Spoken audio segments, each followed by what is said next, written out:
Depuis quelques mois, les fidèles catholiques du monde entier accomplissent le jeûne chrétien et comme cela l'exige, des prières sont formulées à l'endroit de Dieu chaque vendredi sur le chemin de croix.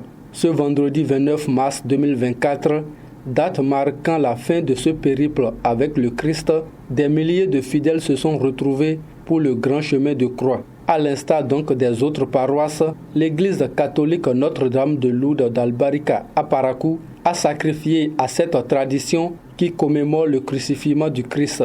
Le curé Aimé Nda évoque le sens et la portée de ce chemin de croix. Chemin de croix qui a été organisé se déroule dans le cadre de la préparation des célébrations pascales.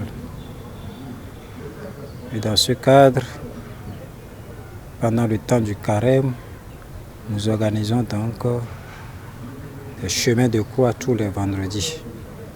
Celui-ci est le dernier chemin de croix avant donc de la veillée pascale. L'objectif de ce chemin de croix,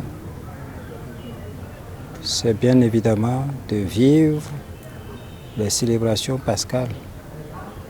Les célébrations pascales, c'est essentiellement la mort et la résurrection de notre Seigneur Jésus-Christ. Et le chemin de croix nous rappelle le chemin qui a conduit notre Seigneur Jésus-Christ jusqu'à la crucifixion sur la croix. Quant aux fidèles sortis en grand nombre pour cette célébration, ils apprécient. Nous sommes venus vivre la passion du Christ avec lui. Aujourd'hui, c'est le dernier chemin de croix dans l'église catholique.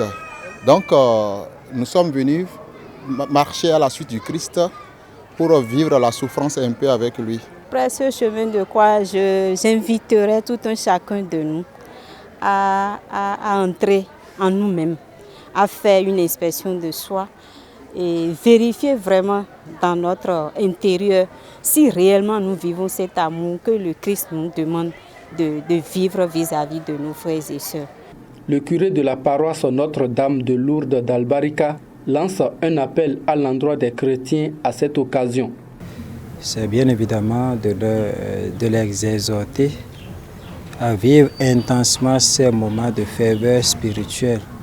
À travers ces célébrations, nous obtenons donc de multiples grâces pour notre salut, celui de l'humanité. Ce vendredi saint qui consacre la mort de Jésus-Christ met ainsi un terme au carême. Le dimanche prochain, il sera ressuscité d'entre les morts et sera accueilli à la Galilée par les fidèles. Une résurrection qui est caractérisée par la Pâque. Bonne fête de Pâques par anticipation à tous les fidèles chrétiens catholiques du monde entier.